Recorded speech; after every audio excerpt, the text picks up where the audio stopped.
योगेंद्र, शिवानी, तेश्री, very good morning. Okay so start. एक hint दूंगा। हिंट ये है कि सबसे पहले डायनास्टीज़ को याद करें, डायनास्टीज़ की कैपिटल याद करें प्री के मामले में कि कौन सी कैपिटल मेन थी। और बेहतर होगा अगर आप इसे मैप पर प्लॉट कर लें। एग्जैक्ट डायग्राम नहीं बनेगा बट आपको रफली कैपिटल के हिसाब से पता चल जाएगा कि कौन सा स्टेट कहाँ होता था। तो स्टेट के हिसाब से अगर आप उसको प्लॉट कर लेंगे तो आसान हो जाएगा बताने में कि किसकी बाउंड्रीज किसके साथ थी और कौन कहाँ कहाँ तक अटैक करता था। So start. सबसे पहले मौखरीज़। मौखरीज़ बेसिकली थानेश्वर और कन्नौज वाला जो इलाका है वो वहाँ पे थे, दैट इज़ दिल्ली के पास में। और ये एक समय पर बहुत पावरफुल स्टेट हुआ करता था मेडिएवल में। और मेडिएवल में इस स्टेट की ही वजह से कन्नौज के ऊपर तीन डायनास्टीज़ अलग अलग जगह पर लड़ाई करी थी। एक थे प्रतिहारास जो सेंट्रल इंडिया के हुआ करते थे, गुजरात, राजस्थान, मध्य प्रदेश के, वेस्टर्न मध्य प्रदेश के। देन साउथ इंडिया से महाराष्ट्र बेल्ट से राष्ट्रकूटाज नॉर्थ में अटैक करते हैं और ईस्ट साइड में बंगाल और बिहार वाले इलाके के पालाज। तो इन लोगों की तीनों की कन्नौज के ऊपर लड़ाइयाँ चली। अल्टीमेटली फिर प्रतिहारास वहाँ पर काबिज हो गए। और ये ट्राइपार्टाइट की वजह से आप ये समझ सकते हो कि देयर वाज नो सर्टेनिटी कि कब कौन किसके ऊपर अटैक करेगा। सो प्रभाकर वर्धन थे थानेश्वर के और इन्होंने अपनी पुत्री राजश्री थी जिसकी ब्याह इन्होंने कराया था ग्रहवर्मन का। ग्रहवर्मन मालवा के एक राजा हुआ करते थे लेटर गुप्तंस के, देवगुप्ता। और देवगुप्ता की दोस्ती हुआ करती थी शशांका से। शशांका गौड़ा के राजा थे और इन दोनों ने मिलकर इसके ऊपर अटैक किया था और हरा दिया था। And Grahavarman was killed. अब और साथ साथ में राजश्री को अबडक्ट करके भी ले जाते हैं। राज्यवर्धन पहले बड़े बेटे थे प्रभाकर वर्धन के, ये जाते हैं, ये हराते हैं उनको। और लेकिन हराने के बाद में देवगुप्ता से ये मार जाते हैं। He was killed by Devagupta. Actually Devagupta exactly इसे नहीं मारते हैं, गौंड राजा इसकी हत्या करते हैं उस समय पर। राजश्री जंगलों में भाग जाती है बच के किसी तरह से। छोटा भाई जो था दैट इज़ हर्षवर्धन, ये फिर जाता है, ये फिर शशांका को हराता है, देवगुप्ता की हत्या करता है और राजश्री को बचा के लाता है। Harshvardhan became the king later on. अब चूँकि उनके जीजा जी की भी हत्या हो चुकी है तो दोनों स्टेट्स इसके पास आ जाते हैं and he became a powerful person. Harshvardhan के बारे में हमारे पास नालंदा और बांसखेड़ा में इंस्क्रिप्शंस मिलते हैं। हुएन सांग भी इनके बारे में काफ़ी लिखता है। और एक किताब है हर्षचरित्र जो बाण भट्ट ने लिखी है। बाण भट्ट इनके कोर्ट के बहुत बड़े पोएट हुआ करते थे। बाण भट्ट के बारे में ये कहा जाता है कि at a later stage of his life वो उज्जैन में आके रहने लगे थे। तो कई बार इनको मध्य प्रदेश का लिटरेरी फिगर भी माना जाता है। शशांक के बाद शशांक जो ईस्टर्न इलाके के अंदर राज कर रहा होता है, शशांक की डेथ हो जाती है। हर्षवर्धन उसके इलाके को कैप्चर कर लेता है, मगध, वेस्ट बंगाल और उड़ीसा को। ईस्ट बंगाल का हिस्सा जो था वो कामरूप कहलाता था और वहाँ पर असम की सरकारें काम करती थी, असम की डायनास्टीज़ काम करती थी कामरूपा की। अपना कैपिटल राज्यवर्धन कन्नौज बनाते हैं और कन्नौज इस टाइम पर फिर उठकर बहुत पावरफुल स्टेट बन जाता है। अब इनके साउथ में पुलकेशिन II इनके कंटेम्प्रेरी हैं और ये साउथवर्ड्स मूव करना चालू करता है राज्यवर्धन। सो नर्मदा की बैंक्स के किनारे एक युद्ध होता है जिसके अंदर ये हार जाता है और इन दोनों के बीच में एक तरह से ये मान लिया जाता है कि नर्मदा इज़ द बाउंड्री। सो नर्मदा एक बाउंड्री बन जाती है और इन्होंने काफ़ी काम करे हैं। ख़ास तौर पर इन्होंने प्रयाग के अंदर अपनी धार्मिक संगतियाँ करी थी। सारे धर्मों के लोगों को बुलाया करते थे प्रयाग में। और जब वो ख़त्म होता था, जिसका आप कह सकते हो वो कुंभ की शुरुआत थी मेडिएवल पीरियड में, जब वो ख़त्म होता था एट दैट टाइम ये Harshvardhan used to donate every personal belonging. जो भी इसके पास पर्सनल होता था वो सारा ये दान दे देता था, यहाँ तक कि अपने जो कपड़े पहना होता था वो भी दान दे देता था। तब ये कहा जाता है कि इसकी जो बहन थी वो इसको अपने वस्त्र दिया करती थी कि ये तुम पहन लो, ओढ़ लो। सारे धर्म जो उस समय पर थे उन सब के प्रति राज्यवर्धन टॉलरेट थे। एंड देन फाइनली हर्षवर्धन की डेथ हो जाती है and his empire came crumbling down. इसके बाद में ललितादित्य कश्मीर में, यशोवर्मन कन्नौज में, बंगाल के पालाज उदय होते हैं, गुजरात में प्रतिहाराज आते हैं, मालवाज में, मालवा और गुजरात वेस्ट और साउथ वेस्ट राजस्थान में, राष्ट्रकूटाज साउथ में थे, चालुक्याज और चोलाज एक्सट्रीम साउथ में। इतनी डायनास्टीज़ जो थी ये रहती हैं इस टाइम पर। ये एक ब्रीफ हिस्ट्री है जो कंटिन्यूम बनाने के लिए ज़रूरी थी। चालुक्य, चोलाज ये कंटिन्यू करेंगे, फिर चालुक्यास काफ़ी हिस्सों में डिवाइड हो जाएंगे, स्पेशली 3 ब्रांचेस मेन रहती हैं। और चालुक्य के बाद इत्सिंग आता है, हर्षा के बाद, जो नालंदा के अंदर पढ़ाई करता है। और उस टाइम के ऊपर इत्सिंग ने जो लिखा है वो इंडियन सोसाइटी के बारे में काफ़ी इंपॉर्टेंट है। तो ह्वेनसांग ने इंडिया के बारे में क्या लिखा है, इसको छोटा सा ब्रीफ निकाल के रखेंगे आप। इत्सिंग ने क्या लिखा है वो निकाल के रखेंगे आप। इससे ये होगा कि कभी इनके ऊपर, इसी तरह से मैगस्थनीज ने इंडियन सोसाइटी के बारे में क्या बोला है, इसको आप निकाल के रखेंगे। तो कभी के क्वेश्चन आ जाता है 5 मार्क में कि according to Itsing describe the social condition या डिस्क्राइब द पॉलिटिकल कंडीशन, या तीसरा क्वेश्चन अगर हम बोलें तो describe the economic condition of India. तो वो एक टाइम पीरियड के ऊपर आपको डिफाइन करने में आसान हो जाता है, बिकॉज ये एक न्यूट्रल्स या सेक्युलर टेक्सचुअल एक सोर्स है। It becomes important when it comes down.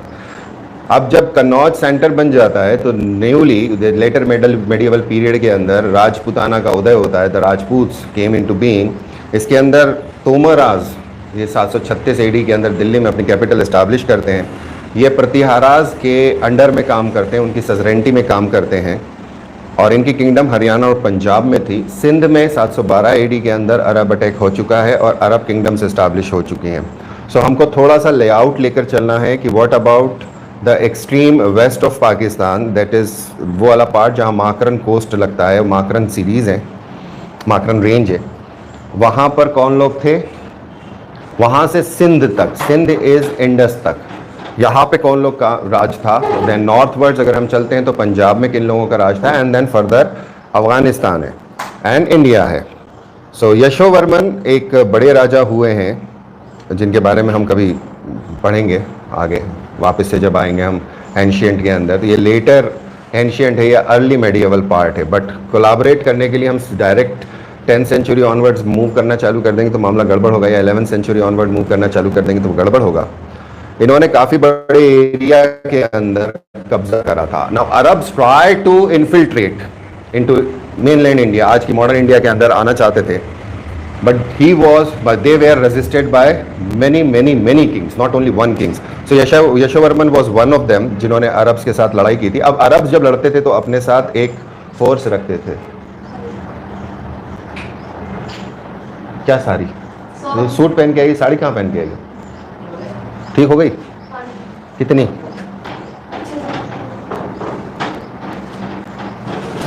Welcome back, good. So Yashovarman अलग अलग जगहों पे युद्ध करते हैं और एक छोटा सा एरिया बढ़ा लेते हैं।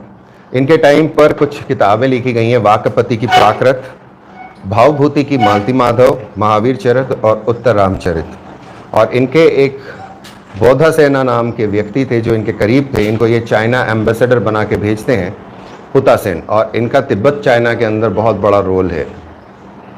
देन इसके बाद में आयुधाज इस इलाके पर कैप्चर कर लेते हैं, जिसके अंदर Vajrayudha is considered as the founder.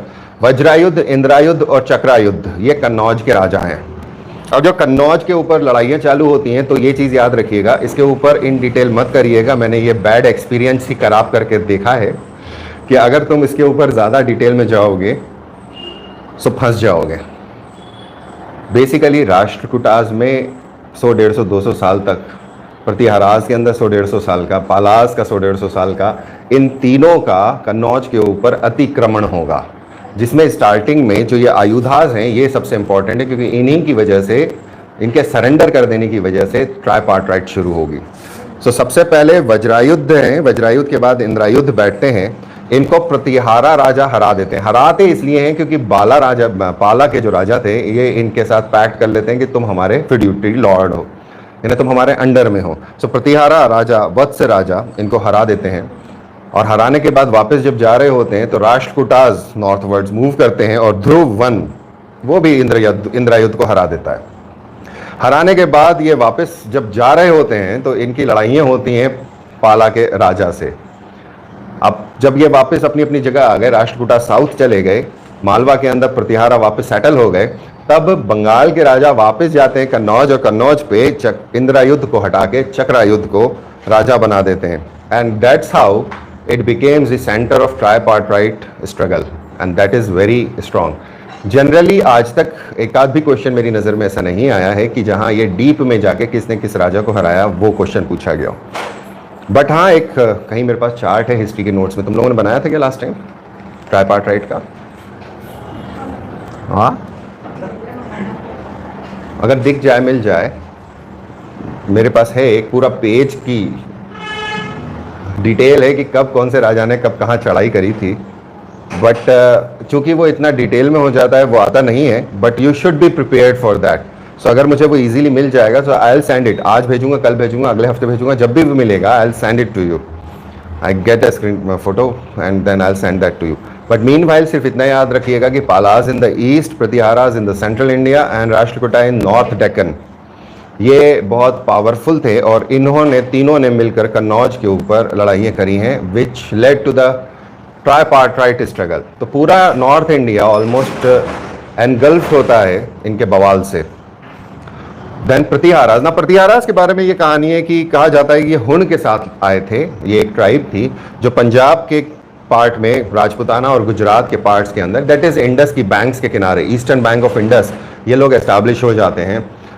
और एस्टैब्लिश होने के बाद फिर ये भी कहा जाता है कि हरिश्चंद्र जो फाउंडर थे, जो मिडिल 6th सेंचुरी में 500 समथिंग के आसपास की बात है, यहाँ पर ये जोधपुर में रहा करते थे। जोधपुर के एक छोटे से राजा थे, इनकी 2 पत्नियां थीं, एक ब्राह्मण थी और एक क्षत्रिय थी।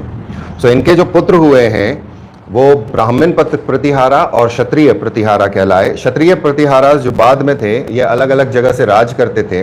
देन नागभट्टा 1 ये उज्जैन से राज करते थे। इन्होंने बाकी जितने जो क्या बोलते हैं प्रतिहाराज रूलर्स थे, इन सबको एक करके एक बड़ा टेरिटोरियल एम्पायर क्रिएट किया था। सो नागभट्टा 1 इनकी कैपिटल उज्जैन हुआ करती थी। एंड इनकी बाउंड्रीज अगर आप ऑब्जर्व करेंगे, सो राजस्थान और गुजरात, गुजरात को हम लोग बेसिकली ये मान लेते हैं कि वो कहीं से सिंध का पार्ट नहीं है, बट गुजरात के अंदर जो स्पेशली जो नॉर्थ गुजरात है, नॉर्थ वेस्ट गुजरात है, वहाँ पर सिंध का बहुत बड़ा इन्फ्लुएंस हुआ करता था, बिकॉज इंडस की डिस्ट्रीब्यूटरीज वहाँ से बहा करती थी। सो इंडस और उसके वेस्ट साइड में अरब लोगों का राज हुआ करता था। अरब जब लड़ने जाते थे तो अरब्स के साथ में टर्क्स भी मौजूद हुआ करते थे। अब ये जो टर्क्स हैं ये धीरे धीरे इंडिपेंडेंट भी लड़ने लग जाएंगे जब अरब्स डाउन होने लगेंगे। तो सो उनका नाम कई बार हमको मिलता है तुरुष्काज, यानी टर्क्स। सो टर्क्स का अटैक को भी ये रेजिस्ट करते थे, अरब अटैक को भी ये रेजिस्ट करते थे। Arabs were no more a force then, वो उनका पावर खत्म हो चुका था। एंड सारी वॉर्स जो इस टाइम पर मुस्लिम नेशन फॉर्म हुआ था, they were much more focus towards Israel and towards east, sorry west and north, that is central Asia की तरफ इन लोगों के ज़्यादा फोर्सेस चल रहे थे। इंडिया की तरफ इनका असर नहीं था। वत्स राजा नागाभट्ट का भतीजा था, ये बैठता है, इसने राजपुताना पे कब्जा करा। Then he was defeated by Dhruva, Dhruva Rashtrakuta राजा है, और उसी ने फिर इसने, कैसा हुआ था, ये गए कन्नौज जीत लिया, कन्नौज जीत के आ रहे हैं तो राष्ट्रकूटा के राजा को चला कि भैया अपना एरिया कैसे छोड़ देंगे। इन दोनों की लड़ाई हुई और फिर जब ये वापस उधर से घूम रहे थे तो पाला साहब भी आ गए, तो इन्होंने पाला को भी हरा दिया। सो ये ट्राइपार्टाइट स्ट्रगल है जिसके अंदर वत्स राजा भी इन्वॉल्व था, और कन्नौज की शुरुआत इसी से होती है। किसमें? प्रतिहाराज में। अगला राजा आता है नागभट्टा 2, आंध्रास को हराता है, सैंधवास को हराता है, विदर्भा और कलिंगा के राजा को हराता है, कन्नौज के ऊपर कब्जा करता है, नॉर्थ के मत्स्या और वत्साज ये ईस्ट के, और तुरुस्का वेस्ट के, तुरुस्कास यानी टर्क्स। तो ये कहना कि सिर्फ गजनी की वजह से टर्क्स इन्वेजन हुआ था वुड बी रॉन्ग। अरब्स आ गए थे, अरब्स ने अपनी छोटी छोटी टेरिटरीज के अंदर टर्क्स को एस्टैब्लिश करना चालू कर दिया था, but they were not a force in themselves, they don't have a state kind of functionality. वो ट्राइबल वॉरफेयर में रहते थे, तो एरिया उनको मिल चुका था and they try to enter, और यहाँ पर उनको भी हराया था। इन्होंने धर्मपाला को हराया, धर्मपाला को हराने के लिए इन्होंने कक्का प्रतिहारा से मदद की थी, चालुक्यास गुहिलोत बड़ी फोर्स बना के हराया। मुंगेर यानी बिहार साइड तक ये पहुंच गए थे। बट इसके बाद में राष्ट्रकूटास के अंदर पॉलिटिकल सिस्टम चेंज हो जाता है, गोविंदा 3 राजा बनते हैं, वो अपनी फोर्स लेकर आता है और नागभट्टा 2 को हरा देता है। लास्ट में जब ये ट्राइपार्टाइट का बेल्ट चल रहा है तो he lost Gujarat and Malwa to Rashtrakutas. Malwa भी चला जाता है, गुजरात भी चला जाता है, बट मूव करके ये बुंदेलखंड की तरफ चले जाते हैं जहाँ ग्वालियर, कलिंजार, कन्नौज इस बेल्ट के अंदर ये राज करने लगते हैं। इसके बाद में रामभद्रा थे जो इनकेपेबल थे, देवपाला नाम के पाला रूलर पावरफुल हो जाते हैं और वो अटैक करते हैं। तो प्रतिहाराओं की इस टाइम पर जो प्रेस्टीज है वो वेन हो गई है, वो कम हो गई है। वेन मतलब VAIN, कम हो गई है। इसके बाद बैठते हैं मिहिर भोज। मिहिर भोज शिफ्ट हो जाते हैं कन्नौज और कन्नौज को अपनी कैपिटल बना लेते हैं। तो कन्नौज से लगा हुआ हिस्सा है पंजाब का, तो ईस्टर्न पंजाब के बेल्ट से कठियावाड़ यानी गुजरात तक, मालवा और मध्य देश ये वापस कब्जे में ले लेते हैं। Consolidated his power in Malwa, Rajputana and Madhya Desh. Madhya Desh is considered as Uttar Pradesh right now. Chandels of Baghelkhand, Kalachuris of Bihar, इनको अपना राजा मान लेते हैं। अब कलचुरी बिहार तक कैसे पहुंचे? कलचुरीज MP के ओरिजिन में हैं, ईस्ट MP से हैं, बट जब इनकी टेरिटोरियल एक्सपांशन बहुत बड़ा हुआ था तो बाद में जब वो टूटता है तो अलग अलग जगह उसी डायनास्टी के कई बार राजा बन जाते हैं। सो कलचुरीज ऑफ, कहाँ गया, कलचुरी कोक्कला को हराते हैं ये। देन यही है ना, हाँ। फिर साउथ इंडिया पे ये अटैक करते हैं जहां पे ध्रुव से ये हार जाते हैं, कलचुरी कोक्कला से भी ये हारते हैं। फिर राष्ट्रकूटा कृष्णा 2, अब यहाँ पे चेंज हो गया कि ध्रुव के बाद कृष्णा 2 राजा बन चुका है। फिर युद्ध होता है और उसको नर्मदा के बैंक पर हरा देते हैं, लेकिन फिर लड़ाई होती है और उज्जैन इनके हाथ से चला जाता है। सो इसलिए ये इतनी कॉम्प्लेक्स हिस्ट्री है, इसमें हर कुछ साल के अंदर चेंज हो रहा है। एक राष्ट्रकूटा है, उसके टाइम पे 2 प्रतिहारा राजा हैं, एक प्रतिहारा राजा उसके टाइम पे 2 राष्ट्रकूटा हैं या 2 पालास के राजा हैं। सो इट गेट्स कन्फ्लिक्टिंग, इसलिए इसको पहली राउंड में कभी मत पढ़ना। इसको सिर्फ इतना याद रखना कि पाला, प्रतिहारा और राष्ट्रकूटा की ट्राइपार्टाइट थी और इसका सेंटर हुआ करता था कन्नौज। इतना बस याद रखो। अभी जब ये अच्छे से हो जाए तब धीरे धीरे जब पूरी डायनास्टीज कर लो सिंपल तौर के ऊपर, जिसके अंदर आर्ट एंड कल्चर शामिल है, उसके बाद में फिर इनका तीनों का पैरेलल क्रोनोलॉजिकल चार्ट बनाना, तो फिर कंपैरिजन हो पाएगा कि कौन से राजा के कंपैरिजन में कंपैरेटिवली कौन से दूसरे राजा हुआ करते थे, और फिर आप वो बैटल्स लिख सकते हो। It's not that easy. So I am warning you कि इनिशियल फेजेस के अंदर आराम से, जब पूरी हिस्ट्री हो जाए उसके बाद फिर ये वाले पार्ट पे वापस आना, पहले मत आना। एक क्वेश्चन आएगा प्री का, we can sacrifice that question अगर हमारे पास समय नहीं है तो। अगर आपका सब कुछ करा हुआ है एंड इफ यू कंसिडर कि हाँ मेरा 70-80% हिस्ट्री गलत नहीं होता, सही रहता है, then you may go for it. ये स्टेजेस होती हैं, ये वो स्टेजेस जिसके अंदर काफ़ी कुछ आने के बाद आप उतरिएगा। देन देवपाला से ये लड़ते हैं, देवपाला से हार जाते हैं, देवपाला की डेथ हो जाती है। उसके बाद में नारायण पाला तीसरे राजा थे, धर्मपाला, देवपाला, नारायण पाला। नारायण पाला से ये लड़ाई करते हैं, उसको हरा देते हैं। इस टाइम पर एक सुलेमान नाम का अरब ट्रैवलर आया था। ये वो ट्रैवलर है जो विदेशी है और इसने यहाँ के बारे में लिखा है कि he was the greatest enemy of Islam in this area. That is, ये सबसे तगड़े तौर के ऊपर रेजिस्ट करते थे अरब्स को और टर्क्स को। इसके बाद में महेंद्रपाला मन बैठते हैं और इनके टाइम पर हिमालयाज से विंध्यास तक और ओशन टू ओशन, ये इनके हिसाब से कहना है कि बे ऑफ बंगाल से अरब सी तक इनका राज हुआ करता था। इट्स क्वाइट पॉसिबल कि बंगाल के कुछ पोर्ट्स इनके पास हों, गुजरात के कुछ पोर्ट्स इनके पास हों। देन महिपाला वापस आते हैं, ये डिपोज करते हैं भोजा 2 को जो महेंद्रपाल के बेटे थे, और इनके टाइम पर चंदेलाज, चेदीज, परमार्स इंडिपेंडेंट हो जाते हैं महिपाला के टाइम पर, और यहाँ से नई डायनास्टीज MP की शुरू होती हैं। Those were the Paramaras, the Chandels and the Chedis. Rashtrakuta Indra 3 इसको हराता है और कन्नौज के ऊपर कब्जा कर लेता है। इंद्र 3 वापस चले जाते हैं, इंद्र 3rd। ये चीज़ हमेशा याद रखना कि जितने लोग साउथ वाले थे और जब वो नॉर्थ में अटैक करते थे, they always went back to south, they never made north India their capital. चाहे हम मराठाओं की बात करें, चाहे हम सातवाहन्स की बात करें, चाहे राष्ट्रकूटास की बात करें, they ventured into north India but they never made it a capital. Mahipala, जब इंद्र 3 वापस चले जाते हैं तो महिपाल वापस से सारी टेरिटरीज के ऊपर कब्जा कर लेता है। इंद्र 3rd के बाद में कृष्णा 3rd फिर अटैक करता है और कालिंजार और चित्रकूट जो MP की बॉर्डर के एरियाज हैं इनके ऊपर कब्जा कर लेता है। That is the Bundelkhand part.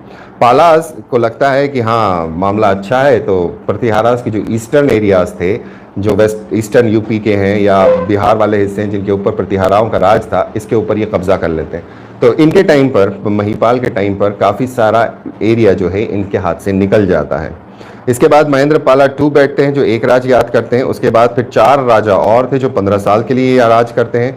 और फिर इंद्र थर्ड फिर से अटैक करता है और यहाँ पर चालुक्याज गुजरात में, जो बाद में सोलंकीज के नाम से जाने जाएंगे। Then चंदेलाज in जिजाग भुक्ति, then Kachchhapaghata in Gwalior and Kalachuris in central India, Paramars in Malwas, Guhilots in Rajputana, Chauhans in Shakambhari. इतने सारे छोटे छोटे स्टेट्स डेवलप हो जाएंगे after the fall of Pratiharas. Pratiharas ये जो पूरा बेल्ट है, इसके ऊपर कभी भी ये नहीं हुआ कि राष्ट्रकूटा ने अपनी सजरनिटी बना के रखी होगी। इसका कंसेप्ट समझ लीजिए। इनके पहले जो एक सुप्रीम पावरफुल डायनास्टी हुई थी मेडिएवल पीरियड में, अर्ली मेडिएवल पीरियड में, दैट वाज द गुप्तन्स। गुप्तन्स की जो पॉलिसी थी, it was federal form of political structure. Mauryans की जो पॉलिटिकल फॉर्म था, इट वाज सिंगुलर, सेंट्रलाइज्ड। लेकिन गुप्तन्स ने यही करा कि एक बड़े टेरिटरी पे वो खुद राज करते थे और उसके बाद साउथ इंडिया के ऊपर ये वहां से वसूली करने जाते थे हर साल। बहुत सारे स्टेट्स ऐसे थे जिनमें ये वसूली किया करते थे। तो वो वाला इंप्रेशन वसूली वाला साउथ इंडिया में बसा रहेगा, जो बाद में हमको मराठाओं में भी मिलेगा, जहां पे वो सरदेश मुखी और चौथ वसूल करने जाते थे सालाना। They never acted in the south like as a suzerain ruler. तो ये कुछ कंसेप्ट्स हैं जो थोड़ा सा इवैल्यूएशन पर आते हैं कि हो क्यों रहा था, उसका रीजन क्या था।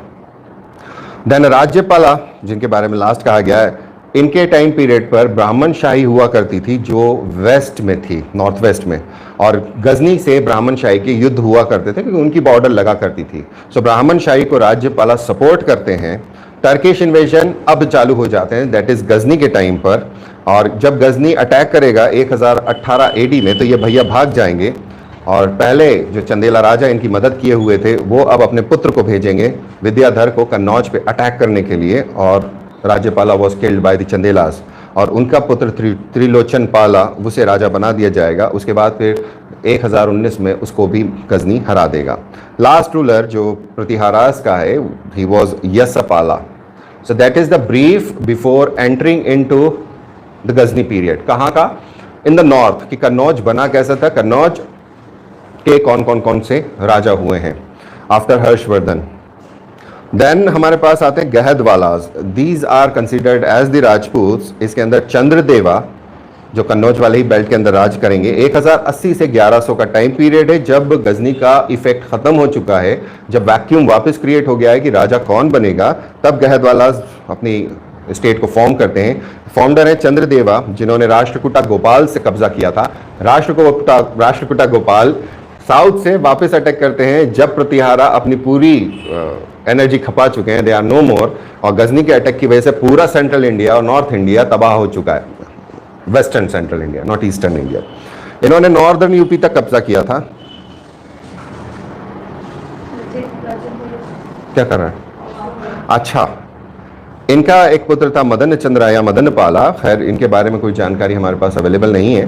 फिर हमारे पास एक राजा मिलते हैं जिनका नाम था गोविंद चंद्रा। कहा जाता है 1114 से 1154 AD तक ये राज करते थे। मगध ये छीनते हैं पालाज से, मालवा वापस कब्जे में लेते हैं, उड़ीसा और Kalinga that is east India में कब्जा करते हैं। क्या हुआ गुरु, खाने का इंतजाम हो गया? सुबह तो बनाया। अरे वाह यार, क्या बनाया? मैगी? अरे गजब, क्या बात है। कोई बात नहीं, थोड़ा सा नमक डाल लेना, ज्यादा हो जाए तो नुकसान है। मिर्ची ज्यादा डल गई, कोई बात नहीं, प्रैक्टिस हो जाएगी, बीवी खुश रहेगी। मतलब दिन अदर से तुम्हें बीवी की चिंता भी नहीं रहेगी। वो बोलेगी मायके जा रही हूँ मैं, बिल्कुल चलिए, खाना तो बना लूंगा। हाँ टाइम तो लगता है, रिवीजन करते करते बना लो। I agree.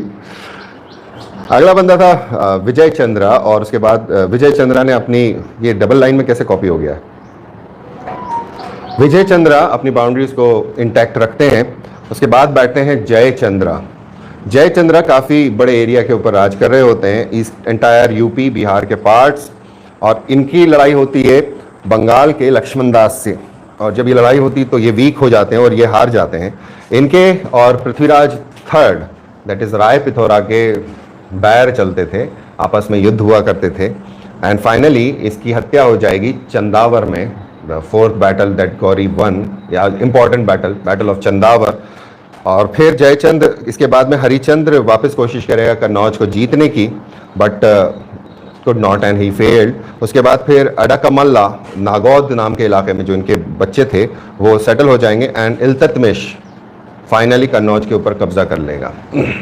ये वाले एरियाज़ हैं जिसके अंदर लड़ाई हुई है। लड़ाई के बाद में फिर जैसे ही वो अपने आर्मी वापस गई है, उस आर्मी को जाते ही जो जगह खाली होती तो दूसरे लोग अटैक किया करते थे कि हाँ अब मौका अच्छा है वाला काम। तो ये जो इनिशियल फेजेस थे कुतुबुद्दीन ऐबक के, उस टाइम पीरियड को अगर हम ऑब्जर्व करते हैं तो एक जगह पे कब्जा किया गया, जैसे ही वो आर्मी वहाँ से हटती है उस जगह पे वापस कब्जा हो जाता है, तो वापस अगला राजा वहाँ जाके कब्जा किया करता था। ये वो टाइम पीरियड है जिसको आप कह सकते हो the dark ages of India. ये ऐसा पीरियड है जिसके अंदर इतनी वॉर्स और इतनी बैटल्स हैं जिसकी वजह से आर्ट, कल्चर, लिटरेचर न के बराबर है बट न के बराबर है। स्पेशली प्रतिहाराज के इतने सारे हमारे पास मॉन्यूमेंट्स नहीं मिलते हैं, पालाज के कुछ मिलते हैं, पालाज ने काम किया, राष्ट्रकूटास के काफ़ी मिलते हैं, क्योंकि राष्ट्रकूटास के ऊपर अटैक करने कोई नहीं जा रहा था। जब भी हुआ तो वो नॉर्दर्न एरियाज़ के अंदर हुआ, ज़्यादा डीप नहीं गए। उधर अगर दूसरे लोग जो थे, चालुक्यास थे या चोलास थे, उनसे भी इनकी कन्फ्लिक्ट हुआ करती थी और इनकी वॉर चला करती थी, तो राष्ट्रकूटास का फिर भी हमको काफ़ी काम मिलता है। देन ईस्ट में और चलते हैं तो Palas and then the next dynasty the Senas of Bengal, ये आते हैं। तो यहाँ गोपाला, धर्मपाला, विग्रहपाला, नारायण पाला, इनको याद करना बड़ा आसान है कि इनके एडी के अंदर टाइम पीरियड बढ़िया रहता है, 750 से 770 एडी, ये याद करना आसान है, ये 00 लगा हुआ है। और 20 साल के गोपाला हैं। अब गोपाला कैसे बने थे, क्योंकि उस टाइम पर कोई राजा नहीं था, एक वैक्यूम क्रिएट हुआ था और अनार्की चल रही थी, तो वहाँ के लीडर्स ने कहा कि आप बन जाओ राजा। So Gopala was elected by the nobles and he started his rule. कहा जाता है ये क्षत्रिय थे, बुद्धिस्ट थे और इन्होंने वॉर एंड कॉन्क्वेस्ट की पॉलिसी को अपनाया एंड ही फाउंडेड द पाला dynasty in very short. Dharmapala इनके पुत्र थे, इन्होंने परमेश्वरा, परम भट्टारका और महाराजा धीराजा की टाइटल्स लिए थे। टाइटल्स जब भी लिए जाते हैं तो कुछ किया होता है तब टाइटल लिए जाते हैं, वैसे ऐसे भी ले सकते हैं, खुद को तो लेना है तो अपन भी ले सकते हैं। कौन सा लोगे भैया तुम टाइटल? एक टाइटल अगर चुनने को बोल दिया जाए,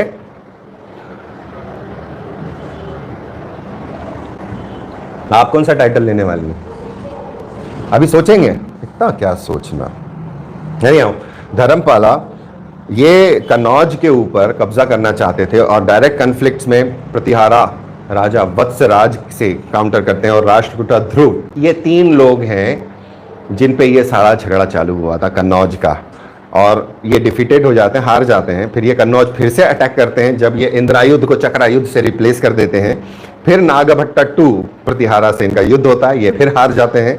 फिर ये बोलते हैं कि हाँ ठीक है, राष्ट्रकूटा भी इनको हरा देते हैं, तो राष्ट्रकूटा गोविंद III की ये सजरेंटी ले लेते हैं और इन्होंने विक्रमशिला मोनास्ट्री बनाई थी। ये इंपॉर्टेंट पार्ट है, Vikramshila was established by him. Then Devapala आते हैं 810 से 850 एडी। देखो 20 साल का उधर, फिर 40 साल और 40 साल, ये 100 साल के 3 राजा हैं। गोपाला 20 साल 750 से 770, धर्मपाला 770 से 810 40 साल, देन देवपाला 810 से 850, तो ये 100 साल के 3 राजा हैं। अब ये कहा जाता है रमा देवी के पुत्र थे, जो रमा देवी राष्ट्रकूटा प्रिंसेस थी। सो एग्रेसिव इंपीरियलिस्ट पॉलिसीज हुआ करती थी इनकी। इन्होंने नागभट्टा 2 को इतना परेशान किया कि वो कन्नौज छोड़ के चल दिए। असम और उत्कल, दैट इज ईस्ट में, Assam is in the east और Odisha is in the south, इनके बंगाल के साउथ में, इस राजा के साउथ में, ये समझना। And he defeated the Mihir Bhoja Paramara, इनको भी हराते हैं। सुलेमान नाम का एक स्कॉलर आया था, अरब ट्रैवलर था, जिसने इसके पहले किसी और के बारे में कुछ कहा है। तो अब यहाँ सुलेमान कहते हैं कि he was, that is Devapala, was much more powerful than his contemporary Pratihara और राष्ट्रकूटास। इसके बाद विग्रहपाला बैठते हैं थोड़े समय के लिए, कैन बी अज्यूम्ड कि 4 साल के लिए। देन नारायण पाला आते हैं राज करने 854 से। अब यहाँ पर एक समस्या है, यहाँ पर हमने सीधे लिख दिया 988, 854 से 988, ये सारे लेटर पालास का पीरियड है पूरा। तो ये मत कहना कि यार 854 से 888 होगा, नोट्स के अंदर 854 से 988 एडी दिया है, इट इज ऑल, जिसमें वो नीचे एक पतली सी लाइन लिखी हुई है, ठीक है, ये समझ के चलना। सो यहाँ पर नारायण पाला was a Pacific ruler, Pacific मतलब पैसिफिक ओशन के ऊपर राज नहीं करते थे, ही वॉज पैसिफाइड, क्या ठीक है हो रहा है होने दो, मतलब राजा ए बेखबर थे, जिस तरह से बहादुर शाह ए बेखबर थे, जो 3 साल के युद्ध के बाद में फिर मुगल एम्परर बना था। 1707 में औरंगजेब की डेथ होती है और 1710 में ये राजा बनता है। 1707 में ही नहीं बन जाता, 3 साल लड़ाई लड़ा था भाइयों से। पहले भाइयों से को मारना पड़ता था, फिर राजा बनना पड़ता था। क्या काम थे, मस्त। राष्ट्रकूटा पालास को हरा देते हैं, प्रतिहारा, मिहिर भोजा, महेंद्र पाला भी हरा देते हैं इनको।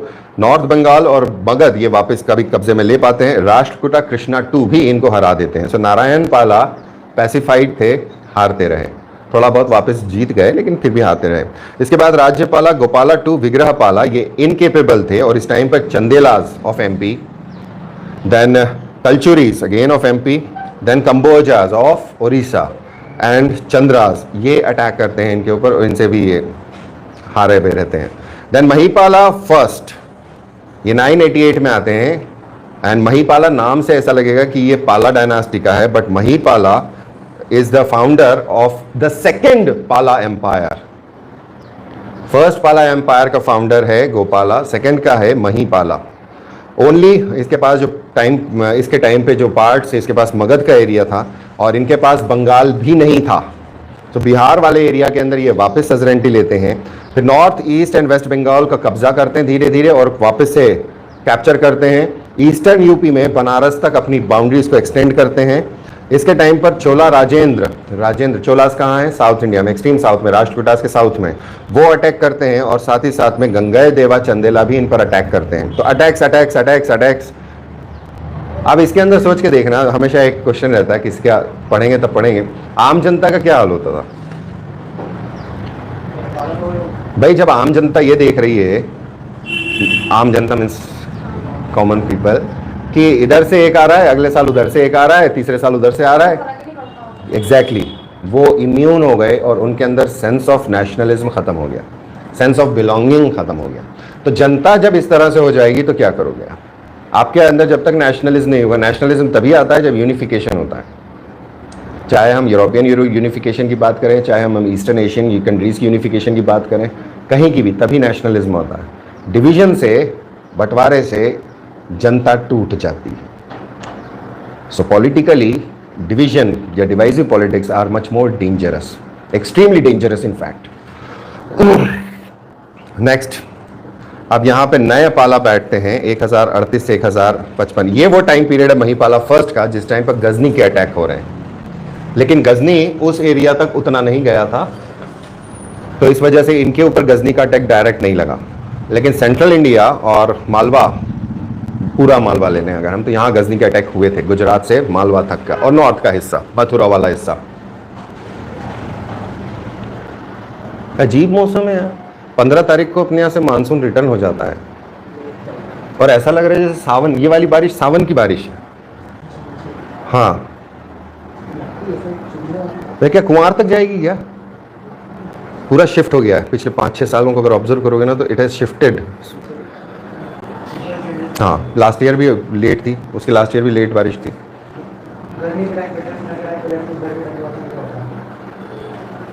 हमने कैलेंडर शिफ्ट करना पड़ेगा, त्योहार मनाने वाला। हाँ, करते हैं। हाँ, आ सकती है। ओके। नेक्स्ट थे विग्रहपाला थर्ड, 1055 से 1070 एडी तक। इसके टाइम पर एक कर्ण राजा हुआ करते थे साउथ इंडिया के, जो कलचुरी थे और काफ़ी बड़े एरिया में इसका राज था, कलचुरी कर्ण। इन्होंने अपनी हॉस्टिलिटीज़ बढ़ा दी थी, लेकिन विग्रहपाला से फिर संधि हो जाती है और मैट्रिमोनियल अलायंस हो जाता है। चालुक्य रूलर विक्रमादित्य 6 इनके ऊपर अटैक करता है और इन्हें हरा देता है। महाशिवा गुप्ता यायाति इस टाइम पर बंगाल के ऊपर अटैक करते हैं। इसके टाइम पर फिर से बंगाल टूट जाता है और सिर्फ गौड़ा और मगध का एरिया इनके पास रह जाता है। देन महिपाला 2 1070 में आते हैं। इनकेपेबल थे, इनका मर्डर हो जाता है, बंगाल का काफ़ी हिस्सा चले जाता है। इन्होंने अपने जीवन में 2 भाइयों को कैद में डाल रखा था, सुरापाला और रामपाला, और रिवोल्ट ये लोग जब करते हैं तो यहाँ से ये भागते हैं, रामपाला वगैरह, और मगध में जाकर एस्टैब्लिश होते हैं। सो अब बंगाल से ये उखड़ गए हैं और अब इन्होंने अपनी नई कैपिटल बना ली है। सुरापाला के राज के बाद ये जाते हैं रामपाला और मगध वाले बेल्ट के अंदर ये अपनी कैपिटल बनाते हैं। और ये भीमा को हराते हैं जो वृंदेरी के थे। इन्होंने बंगाल के जो दूसरे सेनाज थे जो उठ रहे थे, पावरफुल हो रहे थे, इनको रोकने में कामयाबी ली थी। असम को हरा देते हैं, कलिंगा के राजा को हराते हैं, गोविंद चंद्र कन्नौज के जो राजा थे, अभी थोड़ी देर पहले हमने पढ़ा था गोविंद चंद्र, इनसे इनका मैट्रिमोनियल अलायंस रहता है। इसके बाद में फिर कुमारपाला, गोपाला टू एंड मदन पाला बैठते हैं और इनके टाइम पर सब कुछ खत्म हो जाता है। मीनवाइल वहीं पर जो बंगाल था, बंगाल के एक हिस्से के अंदर एक और डायनास्टी खड़ी होना चालू होती है बाय द नेम ऑफ सेनाज। सो सेनाज, इसमें इनको कहा जाता है ये कर्नाटका के क्षत्रिय थे जो नॉर्थवर्ड मूव किए थे। इनको कर्नाटा क्षत्रिय या ब्रह्म क्षत्रिय भी कहा गया था। इसमें सबसे पहले थे सामंत सेना और इनका बेटा था हेमंत सेना। इन दोनों ने मिलकर अपनी पावर को कंसोलिडेट किया था at the end of 11th century, यानी 100 के एंड वाले पार्ट में। विजय सेना 1095 में राजा बनते हैं और 1158 तक राज करते हैं, तो one of the longest ruling. Real founder कहलाते हैं सेना डायनास्टी के। विलास देवी सूरा फैमिली से ये शादी करते हैं। Then entered into alliance with Anant Varma of Kalinga. Kalinga किधर है? क्योंकि कलिंगा आज नाम नहीं लिया जाता है और कलिंगा इस टाइम पीरियड पे काफ़ी पावरफुल है। ओडिशा, ओडिशा का कौन सा हिस्सा कहलाता है कलिंगा? पूरा ओडिशा नहीं है, इसलिए इसको वापस से देखना कि कलिंगा की बाउंड्रीज, नेचुरल बाउंड्रीज कौन सी थी। अशोका के टाइम पीरियड से यहाँ तक कलिंग काफ़ी इंपॉर्टेंट है। नहीं आओ, ये कोट्टावी कौशाम्बी के राजाओं को हराते हैं और नेवल एक्सपेडिशन लेकर चलते हैं अगेंस्ट कन्नौज रूलर गोविंदाचार्य। अब ये कैसे पॉसिबल है, मेरे को ये बताना। नेवल था, नेवी के उसमें था। अब नेवल का मतलब ये नहीं होता है हमेशा कि आप समंदर में ही जाओ। ये गंगा ब्रह्मपुत्र वाला बेल्ट है जो नेविगेबल है, तो नेवल एक्सपेडिशन इन नावों से अपनी नेवी लेकर आए थे northwards and it was the pattern. पहले ये पैटर्न कॉमन हुआ करता था। इफ जब हम एंशियंट में जाएंगे, अभी हम एंशियंट में नहीं गए, लेकिन जब पहले आप लोगों ने पढ़ा हुआ है, सो पाटलिपुत्रा वो शहर हुआ करता था जिसको जब बनाया गया तो वहां पे नर्मदा और गंगा और सोन का कन्फ्लुएंस होता था और ये गंगा और सोन के कन्फ्लुएंस के ऊपर अजातशत्रु ने एक जल दुर्ग बनवाया था। जल दुर्ग का मतलब क्या हुआ? एक फोर्ट्रेस बनाई थी जो पानी के। क्यों बनाई थी? वहां फोर्ट्रेस की क्या जरूरत थी? कौन सी सेना आएगी नदी में? नेवी। ये याद रखना कि नेवल फोर्सेस भी होती थी। इवन कि अपनों ने वो वाला पढ़ा था क्लास में, बैटल ऑफ पलासी, उसके अंदर भी बोट्स तैयार थी उनकी नदी के किनारे। याद आ गया? सो नेवल अटैक्स थे। देन ही डिफीटेड नान्या देवी मिथिला के एंड लास्ट पाला राजा को ये अपने अंडर में ले लेते हैं, भगा देते हैं जब मगध। देन भोजवर्मन ईस्ट बंगाल के हराते हैं। राघव ऑफ कलिंग और कामरूपा, ये ईस्टर्न हिस्ट्री है छोटे छोटे राजाओं की। शेवा डिवोटी थे और इन्होंने राजशाही डिस्ट्रिक्ट के अंदर एक टेम्पल बनाया है और इनके एक कोर्ट पोएट थे जिनका नाम था उमापति धारा। इन्होंने लिखी है देव पारा प्रशस्ति। ये किताबें हैं जो छोटी छोटी, कई सारी किताबें मिसिंग भी हैं, कई सारे इंस्क्रिप्शन इसमें मिसिंग है। सो इस द जनरल प्रीलिम्स वाली हिस्ट्री है जिसको ब्रीफ में लेकर ही चलें तो अच्छा है। अभी वल्लाल सेना और बल्लाल सेना बैठते हैं 1158 से 1178 अप्रॉक्स तक and he conquered Mithila and north Bihar. इसके बाद लक्ष्मण सेना, इसका नाम बहुत बड़ा है, लक्ष्मण सेना सेनाज के। He fought with Jaichanda of Kannauj. ये वही जयचंद हैं जो चंदावर की लड़ाई में मारे जाएंगे। So we are on that verge जब पालाज खत्म हो चुके हैं, सेनाज उठ गए हैं और अब टर्क्स का राज चालू हो रहा है। सो लक्ष्मण सेना के टाइम पर he defended his territories against the attacks of Kalchuris. Then Mohammad Bakhtiyar Khilji, ये एक ऐसा, आप सोच नहीं सकते इसकी कहानी को।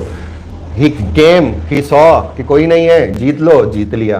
कोई बड़ी फोर्स नहीं थी बख्तियार खिलजी की इसके टाइम पर, बट ही कैप्चर्ड इट। ये एक पैटी ऑफिसर हुआ करता था टर्क फोर्सेस के अंदर, नादिया के अंदर। देन लक्ष्मण सेना डाइड वेरी सुन आफ्टर। लेकिन इनके टाइम पीरियड पर जयदेवा, ये एक पोएट हुआ करते थे जिन्होंने हाला युद्ध और गीत गोविंद लिखी है and he was patronized by Lakshman Sena. So भले ही लक्ष्मण सेना के टाइम पर वहाँ टर्क्स पहुँच गए हों, लेकिन उनके अंदर हिस्टोरिकल रिकॉर्ड्स इंपॉर्टेंट बन जाते हैं।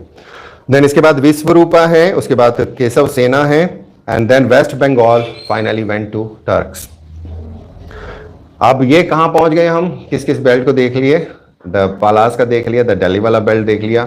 देन पालास से पता चलता था कि कामरूप से भी, असम से भी इनकी लड़ाई होती थी और साउथ में उड़ीसा से, और उनके वेस्ट में जो छत्तीसगढ़ वाला बेल्ट है एंड ईस्टर्न एमपी वाला बेल्ट है, यहाँ के कलचुरी से चंदेला सबकी लड़ाइयाँ चल रही थी। अब चहमनाज यानी चौहान्स। अब हम आते हैं वेस्टर्न हिस्से में, साउथ वेस्ट ऑफ दिल्ली वाले पार्ट के अंदर। दिल्ली, अजमेर, ये मेन एरियाज थे और शाकंभरी प्रदेश कहलाता था। 7th सेंचुरी में इसका फाउंडेशन हुआ था। बहुत सारे इसके अंदर राजा हैं, लेकिन जो लास्ट वाले इंपॉर्टेंट है उनके ऊपर हम बात करेंगे। Simha Raja, he extended his territories and assume the title of Maharaja Dhiraja. और इसके बाद में फिर बहुत सारे दूसरे राजा हुए, उसमें अजय राजा नाम के एक राजा थे जिन्होंने अजमेर को फाउंडेशन डाली थी, अजमेर की। फिर सुल्तान महमूद का जो सक्सेसर था, जब वो मर जाता है गजनी, उसके बाद जो सक्सेसर था उसमें अर्नो राजा करके एक राजा हुए हैं। इन्होंने उसको हराया था, गजनी के बच्चों को। और कॉन्कर्ड बुंदेलखंड, इन्होंने बुंदेलखंड पे कब्जा किया था, दिल्ली पे कब्जा किया था, पार्ट्स ऑफ पंजाब पे कब्जा किया था। Then he also defeated Kumarapala to Gujarat and he extended his territories towards Malwa and Punjab. So south में मालवा की तरफ और नॉर्थ में पंजाब की तरफ इन्होंने चढ़ाई करी थी। He was murdered by his own son जगदेवा, जो खुद भी बहुत ज़्यादा समय तक राज नहीं कर पाए, and he was killed by his own brother विग्रह राजा IV और विलासदेवा। So अगर आपको भाई भतीजावाद करना है, नेपोटिज्म करना है, तो सरकारी नौकरी में रहो, और भाई भतीजाओं की हत्या करनी है तो राजा बन जाओ। सत्य, हर जगह बाप की हत्या करनी है, बाप को जेल में डालना है, right from the start. Ajatashatru ने भी मारा था ना बाप को।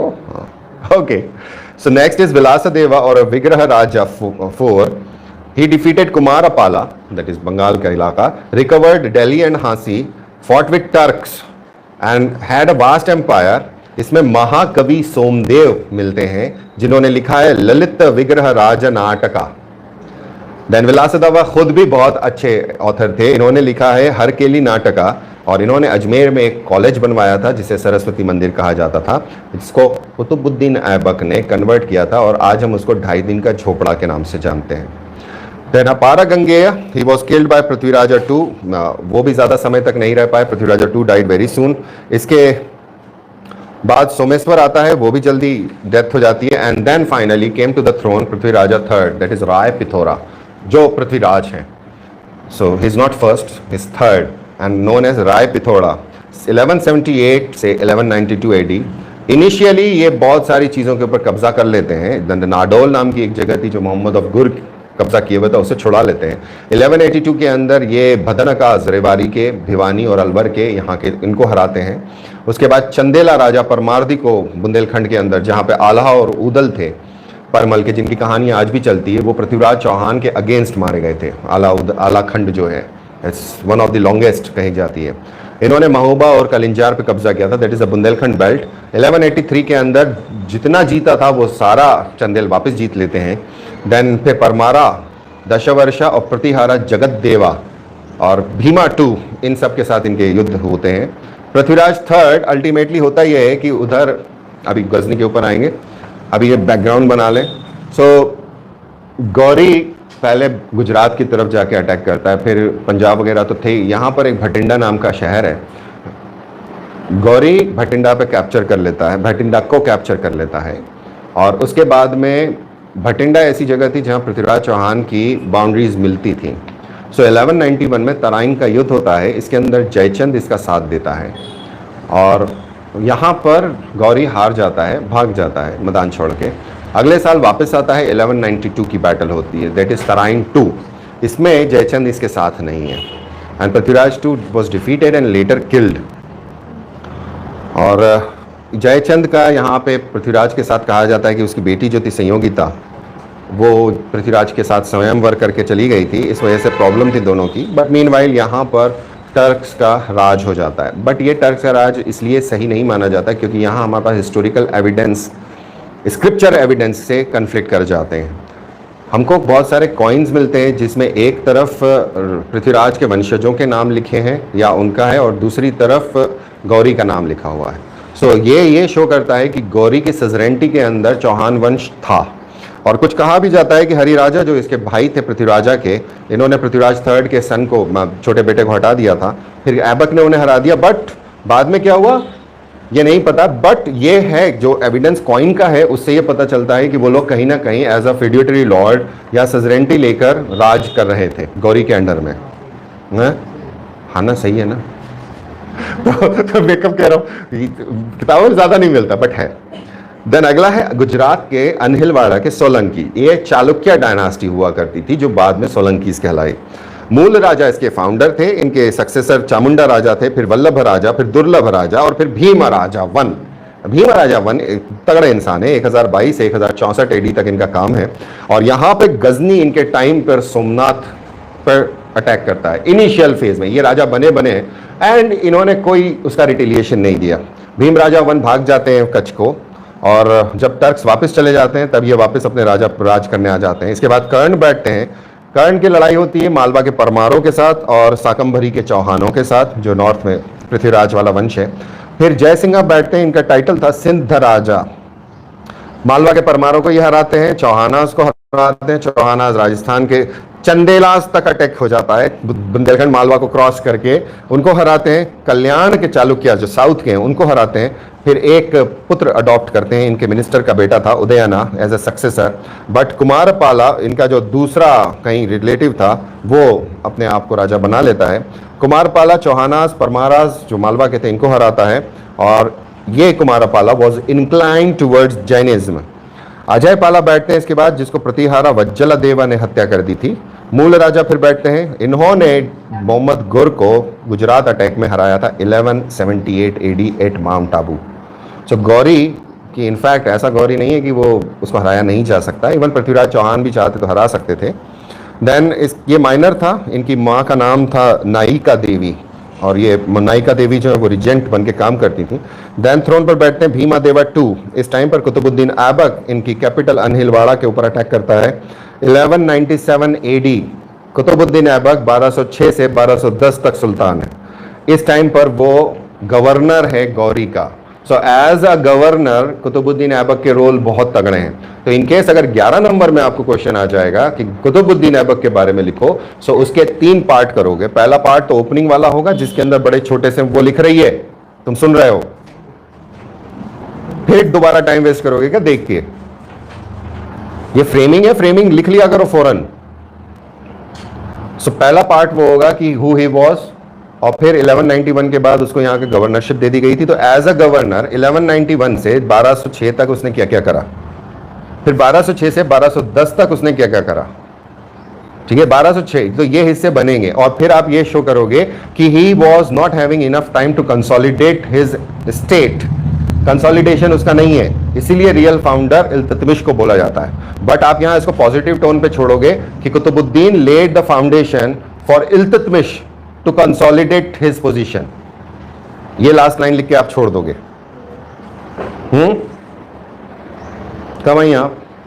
रात लाम से कल के बजे आई आप? सुबह आ गए तो दर्शन नहीं करने थे? कल गुरुवार था, नहीं क्या था कल बुधवार था, आज गुरुवार है। अच्छा, कोचिंग कहाँ चली गई तुम्हारी? काय से आई तू? ट्रेन से अकेले? कितनी देर लगी?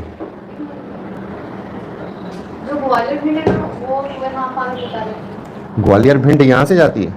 ग्वालियर भिंड यहाँ से जाती है, वहाँ 5 बजे वहाँ से वापस निकलती है। मतलब इंदौर से ग्वालियर भिंड है वो? ग्वालियर भिंड रतलाम एक्सप्रेस है। अच्छा, ग्वालियर भिंड रतलाम एक्सप्रेस। तो उसमें इंदौर आता है? हाँ। तो वहाँ यहाँ से 8 बजे निकलती है वो, और वहाँ से 5 बजे वापस लेकर अरे कोटा से निकाल देते ना यार, रतलाम से कोटा, कोटा से। अच्छा हाँ, तुम्हारे हाथ में रेलवे मिनिस्ट्री नहीं है, तो जब बनना तब ऐसा करना।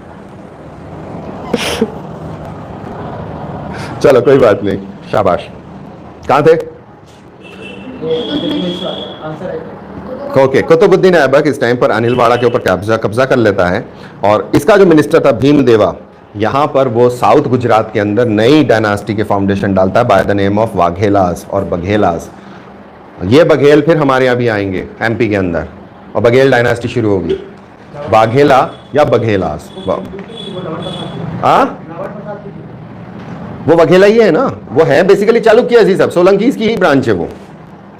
देन कर्णा बघेला जो साउथ गुजरात के, इस टाइम पर उलुग खान और नुसरत खान जो अलाउद्दीन खिलजी के जनरल होंगे वो अटैक करेंगे इन द ईयर 1299। 100 साल तक इन बघेलाओं का राज रहेगा, more than 100 years.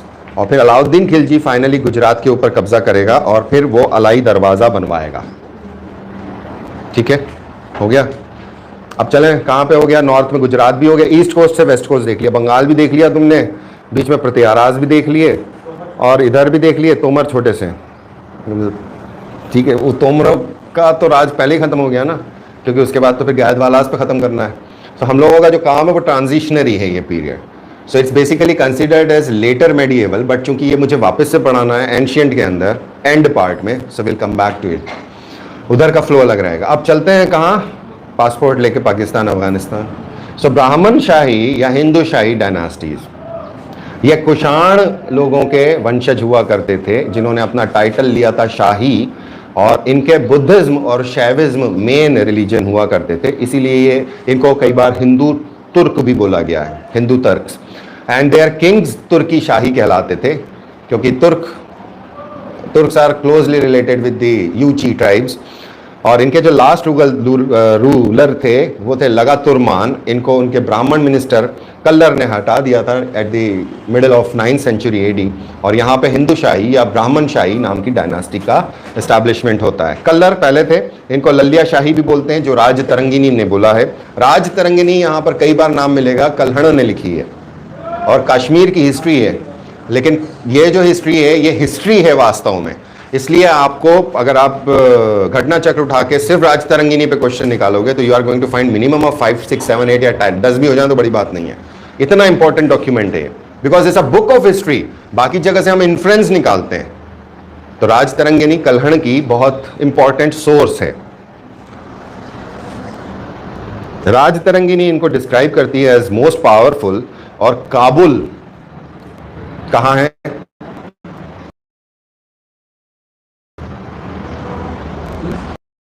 Afghanistan as a country में काबुल कहां है?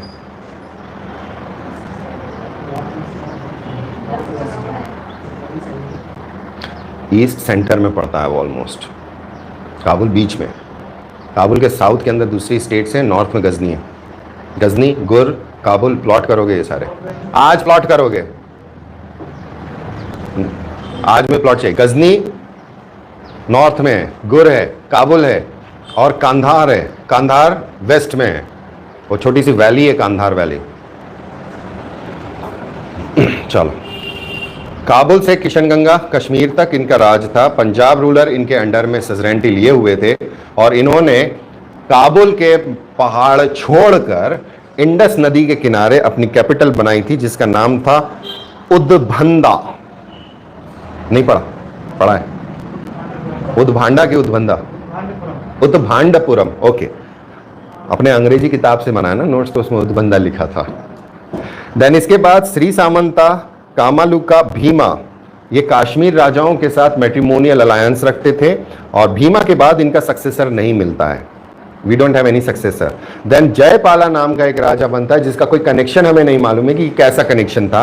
Western Punjab, north west frontier province, east Afghanistan के बेल्ट पर इसका कब्जा था और इसके ईस्ट में कश्मीर था। ईस्ट अफगानिस्तान के ईस्ट में कश्मीर है, साउथ ईस्ट में इनफैक्ट। अरे ईस्ट अफगानिस्तान के साउथ ईस्ट वाले पार्ट में कश्मीर आएगा ना। पामीर कहां है? हाँ, तो पामीर नॉर्थ डिवाइड करता है ना, पामीर नॉर्थ से डिवीजन नहीं है। हाँ हाँ, मैट्रिमोनियल अलायंस था और इसने एग्रेसिव पॉलिसीज लेना चालू करी गजनी के राजा से। क्यों? क्योंकि ये पहले कहाँ थे, राजा कहाँ के थे ये, इन्होंने कहाँ से कहाँ शिफ्ट करी थी? काबुल से। तो काबुल ओरिजिनली किसकी टेरिटरी हुआ करता था? इन लोगों की। अब वहां पे गजनी का राज है, तो जब आप राज कर लोगे तो दैट इज आप हथियार हो उसका। वो टर्क्स हैं, वो तो फ्लोटिंग है, वो आज यहाँ है कल वहां है। तो जयपाला एग्रेसिव हो जाता है उसके खिलाफ और अटैक करता है और यहां से शुरू होती है heredity animosity between the two. Jayapala, इसके बाद आनंदपाला, त्रिलोचन पाला और भीमपाला, ये साबुक्त जिन और Mahmud of Yamini dynasty of Ghazni से लड़ते हैं एंड फेल्ड, हार जाते हैं। सो अल्टीमेटली यहाँ पर ख़त्म हो जाता है फाइनली कश्मीर की किंगडम है, इसके अंदर पूरी इंडिया से उसका कल्चरल डिफरेंस अलग है। जम्मू का कल्चर इंडिया का कल्चर है, लेकिन जैसे ही आप नॉर्थ में बढ़ते हो तो चाहे वो लद्दाख हो, लद्दाख में तिब्बतन कल्चर है। अगर आप वेस्ट की बात करोगे तो वो कल्चर अलग हो जाता है, चूंकि वो सेग्रीगेटेड है, एकदम अलग है। Srinagar is said to be founded by Ashoka, Srinagar Ashoka ने बनवाया था। सो कल्चर यहाँ पर डिफर करता है रिमोटनेस की वजह से। यहाँ राज तरंगिनी नाम की किताब मिलती है जो कल्हण ने लिखी है। अशोका के बाद उसका एक पुत्र था जालूका, वो यहाँ पर एक किंगडम बनाते हैं कश्मीर में, और कई सेंचुरीज के बाद कुशाणा, कनिष्का, हुविश्का ये लोग रूल करते हैं कश्मीर पर। फिर गुप्तन्स कभी कॉन्कर नहीं कर पाए कश्मीर को, तो कश्मीर यूनिकली अपनी आप डेवलप होता चला गया।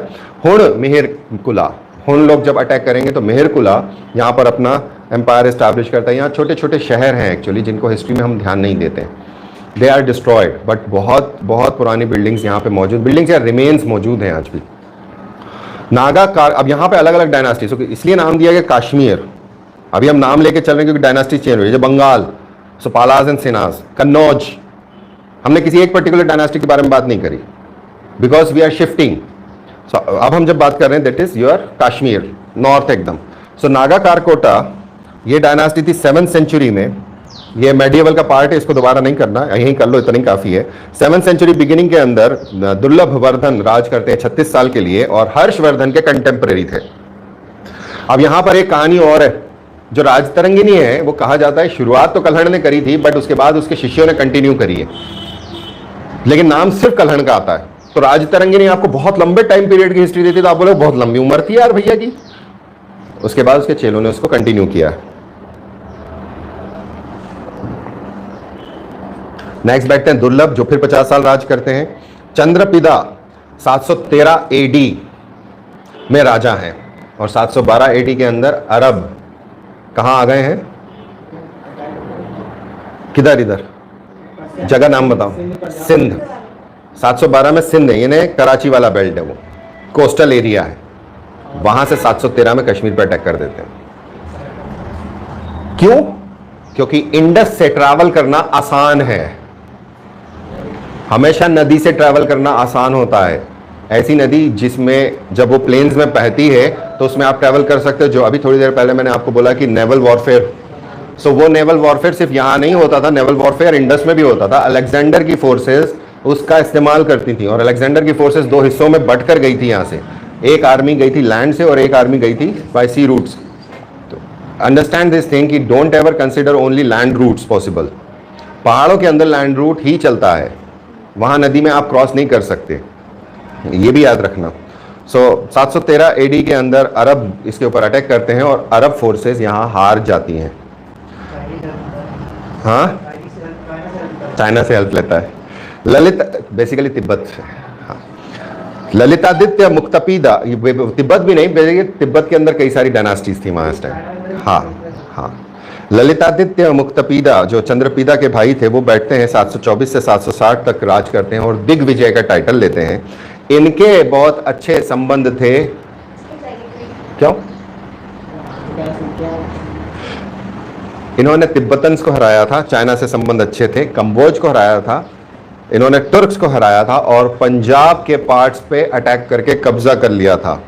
यहाँ तक कि कन्नौज के यशोवर्मन को भी हराया था, और इनके बारे में कहा जाता है कि इन्होंने कन्नौज के ऊपर अपना खुद का राज एस्टैब्लिश किया था, और यहाँ मार्तंड टेम्पल बनाया है। इस मार्तंड टेम्पल का, क्योंकि ये वाला वो टेम्पल है जो नॉर्थ इंडियन स्टाइल का पहला टेम्पल दिखता है, इन्फ्लुएंस, तो इसको आज आप देखोगे और इसके फीचर्स लिखोगे, क्योंकि कुछ टेम्पल्स ऐसे हैं जो यूनिक इन देमसेल्व्स हो जाते हैं किसी टाइम पीरियड पर एक।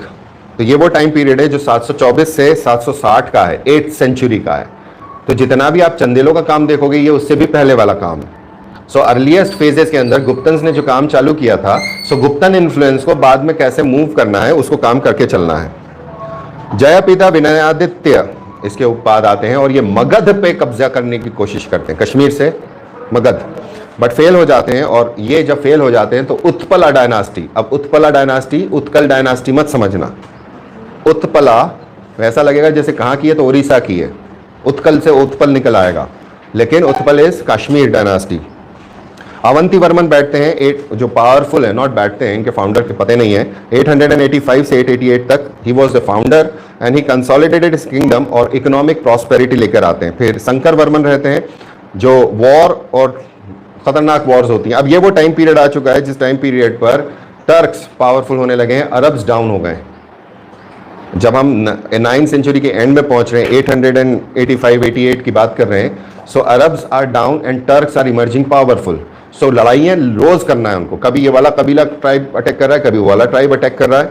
देन इसके बाद आते हैं यसकरा जो इनके ट्रेजरार के पुत्र थे। 939-948 का टाइम पीरियड मिलता है और इन्होंने पीस एंड ऑर्डर को वापस एस्टैब्लिश किया। और इनके टाइम पे संग्रामदेवा थे जो बाद में इसको सक्सीड करते हैं, जो उनके मिनिस्टर परबगुप्ता के द्वारा मार दिए जाते हैं, रूल्ड फॉर, वो भी छोटा टाइम है।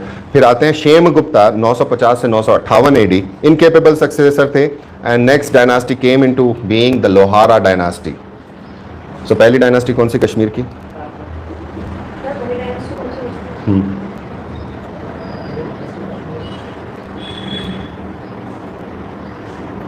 अरे कश्मीर के कुल बताओ। चेतना, दूसरी, तीसरी, कुल।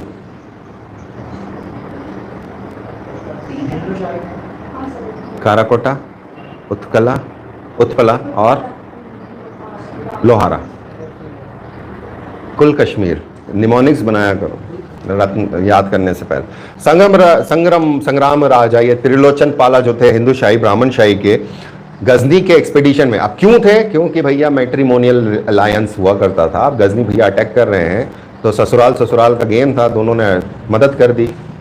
महमूद को लग गई मिर्ची कि भैया अच्छा तुम भी थे, चलो, तो भैया कश्मीर पर अटैक कर दिया 1021 के अंदर। फेल्ड हो गया। इसके सक्सेसर जो थे वो इनकेपेबल थे। शाहमेरा नाम का एक आदमी था, जैसे बख्तियार खिलजी था वैसे ही एक शाहमेरा था। शाहमेरा घूमते घूमते पहुंचा, एडवेंचरर थे वो, और अपना किंगडम बना लिया। मैं बट रही थी यार। ये वो टाइम पीरियड था कि लोगों के अंदर इतनी भी मुझे तो ये लगता है कि 10-20 लोगों की फोर्स होगी या 100-200 लोगों की। कितनी वॉर्स और कितनी बैटल्स हैं, कितने लोग लड़ने जाएंगे। तो कश्मीर के अंदर भी वही हाल था कि Shahmir, he was a Muslim adventurer, he captured the throne in 1338। यानी इतना ज्यादा मामला गड़बड़ा गया, कश्मीर में कोई डायनास्टी नहीं थी, कुछ भी हो रहा था। He conquered himself, called himself सुल्तान शमसुद्दीन, और उसके सक्सेसर बहुत लंबे टाइम तक राज करते हैं। यहाँ पर जो कश्मीर की लेटर डायनास्टीज हैं, जो मेडिवल टाइम पीरियड की डायनास्टीज हैं, इसके अंदर हमको एक राजा का नाम इंपॉर्टेंट बनता है, ज़ैनुल आबिदीन। वो बहुत इंपॉर्टेंट राजा है। He is considered as Akbar of Kashmir. So मेरे नोट्स में नहीं है वो, I have to complete it. वो नहीं है ज़ैनुल आबिदीन, सिर्फ एक लाइन होगी, वो डायनास्टी पूरी नहीं है। पढ़ने में तो आएगा, वो तो एक आध की फीचर कहीं पे दे दिया तो दे दिया, है ना। ओके, सो अगला है मालवा के परमार। आ जाए एमपी पे कि अगली क्लास में लें? अगली। तुम लोग क्या बोलते हो? खैर मैं आज कहाँ ज्यादा हो गया ये? नहीं, मैं आज कोई क्लास नहीं ले रहा हूँ। वो तो हिम्मत नहीं थी मुझ में कि ये भी लेता, बट मैंने कहा नहीं, कल की शाम